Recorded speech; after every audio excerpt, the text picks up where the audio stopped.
আমি স্তব্ধ হয়ে গেলাম যখন আমার ছেলে রোহন বলল, স্লিপ প্যারালিসিসে আমার ছেলে আমাকে জীবনসঙ্গী বানাতে চায়। এই গল্পটি সম্পূর্ণ শুনলে আপনাদের পানি অটোমেটিক বের হয়ে যাবে, সো যত দ্রুত সম্ভব হাতের কাছে টিস্যু নিয়ে বসে পড়ো। বিছানার চাদর যেন নষ্ট না হয় সেটা সম্পূর্ণ খেয়াল রাখার অনুরোধ জানিয়ে গল্পটি এখন শুরু করব। তার আগে সর্বশেষ অনুরোধ, দয়া করে এমন পানি বের করার গল্প নিয়মিত শুনতে আমাদের চ্যানেলটি সকলেই সাবস্ক্রাইব করুন। ধন্যবাদ। হ্যালো বন্ধুরা, আমার নাম শ্রাবন্তী রায়। আমার বয়স ৪২ বছর। আমার স্বামীর নাম অনিন্দ রায়, বয়স ৪৫ বছর। আমাদের ২ সন্তান, অর্ণব আর দীপা। অর্ণব ১৯ বছর বয়সী, কলেজে পড়ে। দীপা ১২ বছর বয়সী, স্কুলে যায়। স্লিপ প্যারালিসিসে আক্রান্ত হওয়ার পর তুমি রাতে আমার পাশে শুয়ে থাকতে, মা। সেই রাতগুলোতে যখন আমি অসহায় হয়ে পড়তাম, তোমার শরীরের উষ্ণতা আমাকে জাগিয়ে দিত এক ভিন্ন অনুভূতিতে। আজ ডাক্তার বললেন আমি সুস্থ, এখন আমি সাহস করে বলতে চাই, তোমাকে আমি কেবল মা হিসেবে নয়, আমার জীবনসঙ্গী হিসেবে চাই। কয়েক মাস আগে রোহন স্লিপ প্যারালিসিসে আক্রান্ত হয়েছিল, এক ধরনের ঘুমের ব্যাধি যেখানে সে ঘুম থেকে জেগে উঠতে চাইলেও তার শরীর নাড়াতে পারত না। ভয়ে সে চিৎকার করত, ভূত দেখতে পেত।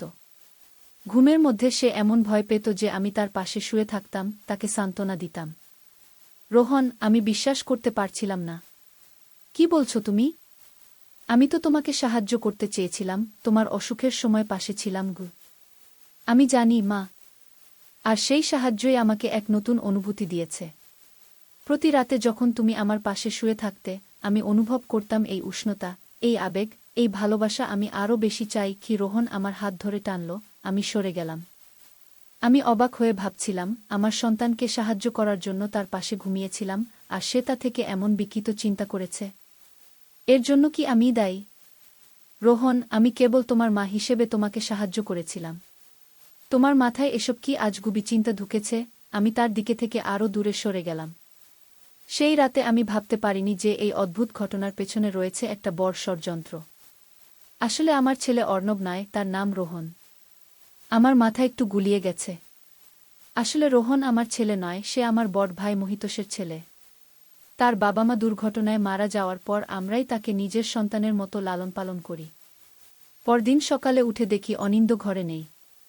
আমি তাড়াতাড়ি তাকে মোবাইলে কল করলাম।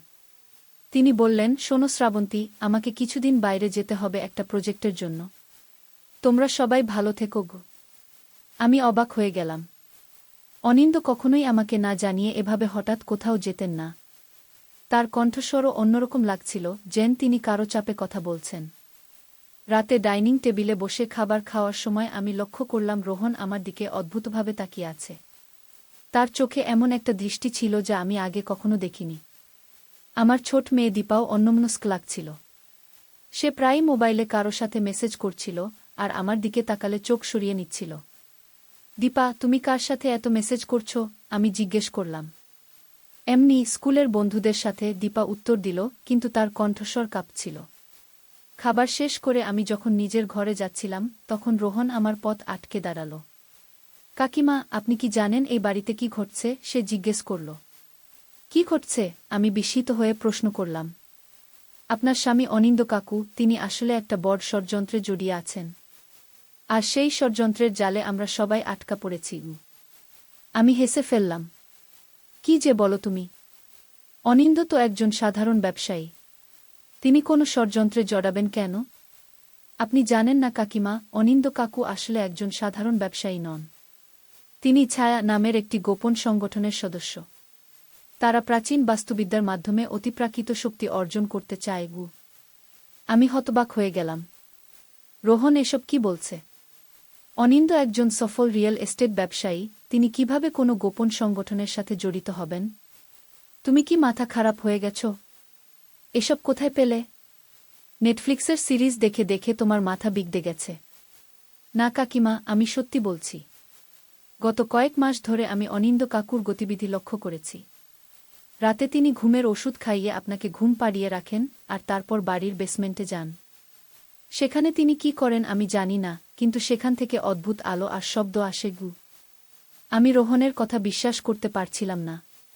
কিন্তু গত কয়েক মাস ধরে আমি সত্যিই অস্বাভাবিক ঘুমাচ্ছিলাম, সকালে উঠে মাথা ভারী লাগত।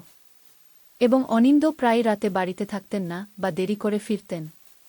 তুমি আমায় বিশ্বাস না করলেও আজ রাতে আপনি নিজেই দেখে নিন। ঘুমের আগে চা বা দুধ যাই দেন না কেন অনিন্দ কাকু সেটা খাবেন না। আর তারপর দেখবেন কি ঘটে গু। সেদিন রাতেও অনিন্দ বাড়ি ফিরলেন না। আমি শুয়ে শুয়ে ভাবছিলাম রোহনের কথাগুলো। হঠাৎ আমার নজরে পড়ল আমার ড্রেসিং টেবিলের ড্রয়ারটা একটু খোলা। আমি উঠে গিয়ে ড্রয়ার টেনে খুললাম।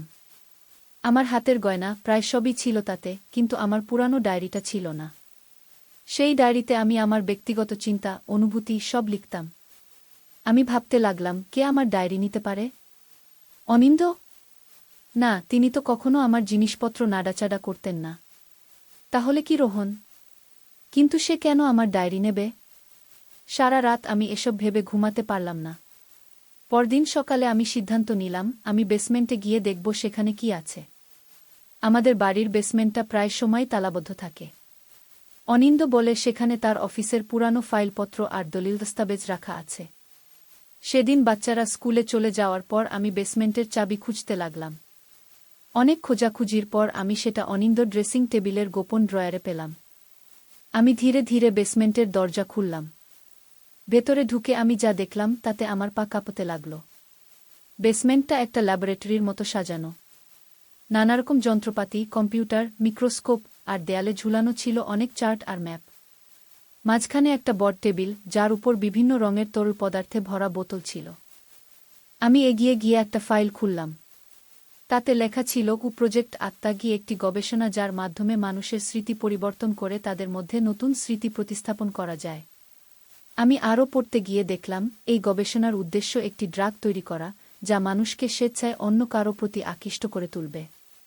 আমার মাথাটা ঘুরতে লাগল। অনিন্দ এসব কি করছেন? তিনি কি সত্যিই একজন বৈজ্ঞানিক? কিন্তু তিনি তো কখনোই আমাকে এসব বলেননি। আরেকটা ফাইলে আমি দেখলাম আমার ছেলে অর্ণবের ছবি। তার মাথায় নানারকম যন্ত্র লাগানো, আর তার পাশে লেখা সাবজেক্ট 101, স্মৃতি প্রতিস্থাপন সফল। আমি আঁতকে উঠলাম। এর অর্থ কি আমার ছেলে অর্ণবের স্মৃতি পরিবর্তন করা হয়েছে? তাই কি সে রোহন হয়ে গেছে? হঠাৎ আমার পিছনে দরজা বন্ধ হওয়ার শব্দ হল। আমি ঘুরে দেখলাম অনিন্দ দাঁড়িয়ে আছেন, তার পাশে দীপা। শ্রাবন্তী, আমি জানতাম তুমি এখানে আসবে, অনিন্দ বললেন। কিন্তু আমি আশা করেছিলাম তুমি এত তাড়াতাড়ি সবকিছু জেনে যাবে না। অনিন্দ, এসব কি? তুমি কে? আর অর্ণবের কি হয়েছে? আমি চেঁচিয়ে উঠলাম। মা, শান্ত হও, দীপা বলল। তুমি আমার মেয়ে নও, আমি বললাম। আমার মেয়ে দীপা কখনোই এইভাবে কথা বলতে পারে না। তোমরা কারা? আমার পরিবারের সাথে কি করেছ? শ্রাবন্তী, অনিন্দ ধীরে ধীরে এগিয়ে এলেন। আমি তোমাকে সবকিছু বুঝিয়ে বলবো, কিন্তু তার আগে তুমি এটা খাও। তিনি আমার দিকে একটা ট্যাবলেট এগিয়ে দিলেন। কোনো মতেই না, আমি পিছিয়ে গেলাম আর টেবিলের উপর থেকে একটা স্টিলের রড তুলে নিলাম। আমাকে বেরোতে দাও, নইলে আমি পুলিশে খবর দেব। মা, তুমি বুঝতে পারছো না, দীপা বলল। আমরা তোমার ভালোর জন্যই এসব করছি। আমি বেসমেন্টের অন্য দিকের দরজার দিকে দৌড়ে গেলাম। সেটা খুলে আমি বাইরে বেরিয়ে এলাম। কিন্তু এটা তো আমাদের বাড়ির আঙ্গিনা নয়। এটা একটা বড় গোডাউনের মতো জায়গা, যেখানে অনেক লোক কাজ করছে। তারা সবাই হোয়াইট কোট পরে আছে, যেন তারা বৈজ্ঞানিক। অনিন্দ আমার পিছনে এসে আমার কাঁধে হাত রাখলেন। শ্রাবন্তী, আর পালিয়ে লাভ নেই। আমরা এখন শহরের বাইরে ছায়া সংগঠনের গবেষণাগারে আছি।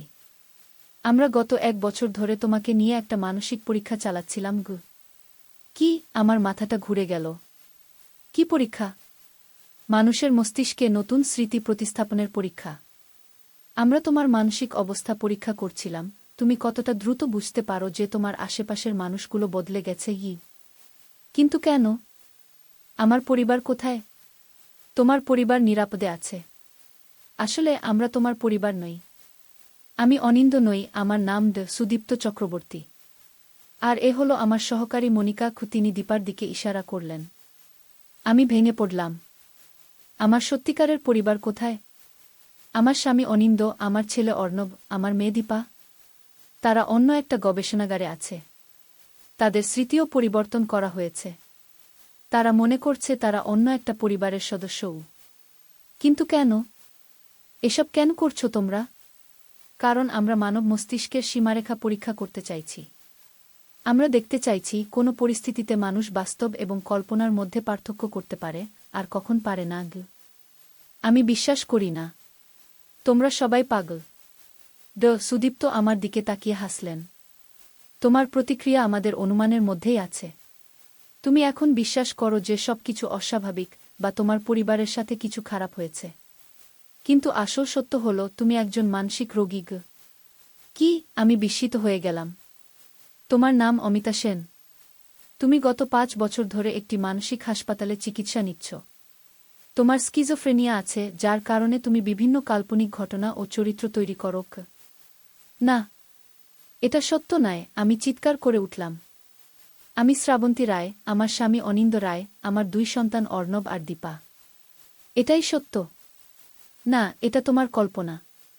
আমরা তোমার চিকিৎসার জন্য একটা পরীক্ষামূলক থেরাপি শুরু করেছিলাম, তোমাকে একটা কাল্পনিক পরিবেশে রাখা, যেখানে তুমি নিজে তোমার কল্পনার মধ্যে থাকবে। আমরা আশা করেছিলাম এভাবে তোমার মস্তিষ্ক নিজেই ঠিক হয়ে যাবে। আমি ভেঙে পড়লাম। কি সত্য কি মিথ্যা আমি আর বুঝতে পারছিলাম না। আমার মাথা ঘুরতে লাগল। হঠাৎ আমার চোখের সামনে অনেক কিছু ভেসে উঠল। আমি একটা হাসপাতালের বেডে শুয়ে আছি, কয়েকজন ডাক্তার আমার শরীরে নানারকম যন্ত্র লাগাচ্ছে, আমি চিৎকার করছি, কাঁদছি। না, আমি বিশ্বাস করব না। এটা তোমাদের আরেকটা ষড়যন্ত্র, আমি চিৎকার করে উঠলাম। সুদীপ্ত আমার দিকে একটা ফটো এগিয়ে দিলেন। এটা দেখো। এটা হলো তোমার আসল ছবি, যেটা তোমাকে হাসপাতালে ভর্তি করার সময় তোলা হয়েছিল। আমি ফটোটা দেখলাম। এটা আমার ছবি বটে, কিন্তু আমি দেখতে অনেক রোগা, ফ্যাকাশে। আমার চোখে প্রচণ্ড হতাশা আর ভয়ের ছাপ। আমি ভেঙে পড়লাম। ঠিক সেই সময় বাইরে থেকে একটা প্রচণ্ড বিস্ফোরণের শব্দ হল। গোডাউনের দেয়াল কেঁপে উঠল। আমার চারপাশের সব মানুষ দৌড়াতে শুরু করল। সুদীপ্ত চিৎকার করে উঠলেন, আক্রমণ! আমরা আক্রান্ত হয়েছি! সেই বিশৃঙ্খলার মধ্যে আমি দৌড়ে পালাতে লাগলাম। কোনোভাবে একটা জানালা খুঁজে পেয়ে আমি সেখান দিয়ে বাইরে লাফিয়ে পড়লাম। বাইরে দেখলাম এটা আসলেই শহরের বাইরে একটা বট কমপ্লেক্স। আমি চারিদিকে তাকিয়ে দেখলাম সশস্ত্র লোকেরা গবেষণাগারের দিকে আক্রমণ করছে। এদিকে কে যেন আমার হাত ধরে টানল। আমি ঘুরে দেখলাম একজন ছেলে, অর্ণবের বয়সী। আমি বিশ্বজিৎ। আমরা আলোক সংগঠনের সদস্য। আমরা ছায়ার বিরুদ্ধে লড়াই করি। আমার পরিবার কোথায়? আমি জিজ্ঞেস করলাম। আমরা জানি। চলো, আমরা তোমাকে তাদের কাছে নিয়ে যাব। আমি বিশ্বজিতের সাথে একটা জিপে উঠে পড়লাম। আমরা ছুটে চললাম অন্য একটা দিকে। পরে জানলাম আলোক হলো একটা সংগঠন যারা ছায়ার বিরুদ্ধে লড়াই করে। ছায়া মানুষের উপর অবৈধ পরীক্ষা নিরীক্ষা করে, তাদের স্মৃতি পরিবর্তন করে, তাদের কাল্পনিক দুনিয়ায় আটকে রাখে। কিছুক্ষণ গাড়ি চালানোর পর আমরা একটা জঙ্গলের মধ্যে একটা গোপন ঘাঁটিতে পৌঁছালাম। সেখানে আমি দেখলাম আমার স্বামী অনিন্দ। তিনিও আমাকে দেখে ছুটে এলেন। আমরা দুজনে জড়িয়ে ধরলাম একে অপরকে। শ্রাবন্তী, তুমি ঠিক আছো তো? অনিন্দ জিজ্ঞেস করলেন। হ্যাঁ, কিন্তু আমি কিছুই বুঝতে পারছি না। ওরা বলল আমি অমিতা সেন, আমার স্কিজোফ্রেনিয়া আছে। না, ওরা মিথ্যা বলেছে। তুমিই শ্রাবন্তী রায়, আমার স্ত্রী। ওরা আমাদের মস্তিষ্ক নিয়ে খেলেছে। বিশ্বজিৎ আমাদের একটা ঘরে নিয়ে গেল। সেখানে একজন বয়স্ক ভদ্রলোক বসেছিলেন। নমস্কার, আমি অমিতা সেন, আলোক সংগঠনের প্রধান। আমরা জানি তোমরা অনেক বিভ্রান্ত বোধ করছ। আমি তোমাদের সবকিছু বুঝিয়ে বলবো। তিনি আমাদের বললেন, ছায়া সংগঠন গত 10 বছর ধরে গোপনে মানুষের স্মৃতি নিয়ে পরীক্ষা করছে। তারা একটা ড্রাগ তৈরি করেছে যার মাধ্যমে তারা মানুষের মস্তিষ্কে নতুন স্মৃতি ঢুকিয়ে দিতে পারে। এভাবে তারা মানুষদের নিয়ন্ত্রণ করার চেষ্টা করছে। কিন্তু আমার মেয়ে দীপা, আমার ছেলে অর্ণব, আমি জিজ্ঞেস করলাম। তোমার মেয়ে দীপাকে আমরা উদ্ধার করেছি। সে এখানেই আছে, স্বাস্থ্যকেন্দ্রে। ওরা তাকেও ড্রাগ দিয়েছিল, যার ফলে সে নিজেকে মনিকা বলে মনে করছিল। কিন্তু আমরা তাকে সেই প্রভাব থেকে মুক্ত করেছি। আর আমার ছেলে অর্ণব, সেটাই আমাদের সমস্যা। অর্ণবকে আমরা এখনও উদ্ধার করতে পারিনি। তাকে ছায়ার অন্য একটা ল্যাবরেটরিতে রাখা হয়েছে। তার স্মৃতিও পরিবর্তন করা হয়েছে, সে এখন মনে করে সে রোহন। আমাদের অর্ণবকে বাঁচাতে হবে, অনিন্দ বললেন। ডক সেন বললেন, আমরা চেষ্টা করছি। কিন্তু সেই ল্যাবরেটরিতে প্রবেশ করা খুব কঠিন। তাদের কাছে অত্যাধুনিক সিকিউরিটি সিস্টেম আছে কি? আমি বললাম, আমি যাব। আমি আমার ছেলেকে উদ্ধার করব। না শ্রাবন্তী, এটা খুব বিপজ্জনক। অনিন্দ বাধা দিলেন। আমি যাবই। আর ডকসেন, আপনি আমাকে সাহায্য করবেন, তাই না? ডকসেন আমার দিকে তাকিয়ে বললেন, তোমার সাহস দেখে ভালো লাগল। আমরা তোমাকে সাহায্য করব। আমাদের কাছে একটা প্ল্যান আছে কি?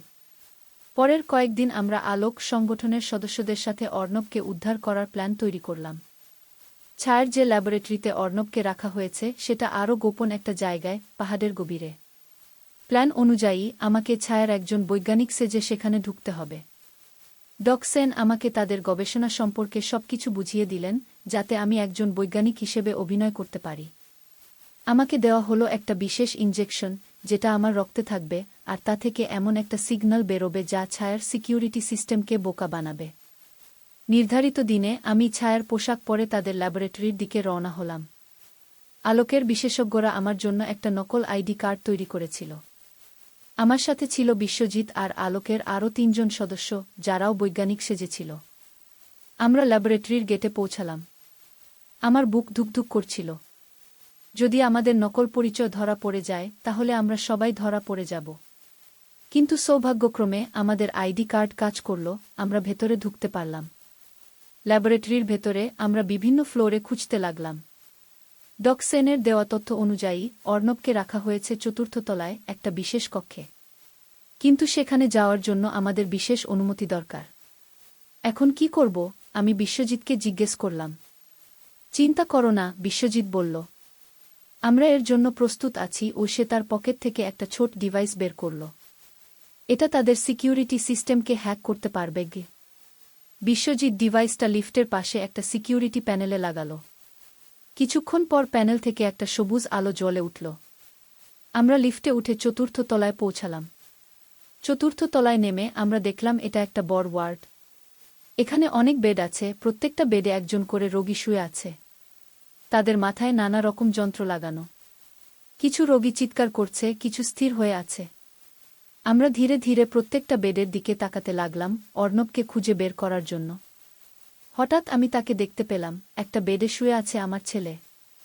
তার মাথায় অনেক ইলেকট্রোড লাগানো, আর একটা মনিটরে তার মস্তিষ্কের কার্যকলাপ দেখানো হচ্ছে। অর্ণব! আমি দৌড়ে গেলাম তার দিকে। কিন্তু অর্ণব আমাকে চিনতে পারল না। সে আমার দিকে অপরিচিতের মতো তাকালো। আপনি কে? আমার নাম রোহন। না, তুমি অর্ণব, আমার ছেলে। আমি কাঁদতে লাগলাম। বিশ্বজিৎ আমার পাশে এসে দাঁড়ালো। শান্ত হও শ্রাবন্তী। এটাই আমরা আশা করেছিলাম। ছায়া তার স্মৃতি পরিবর্তন করেছে।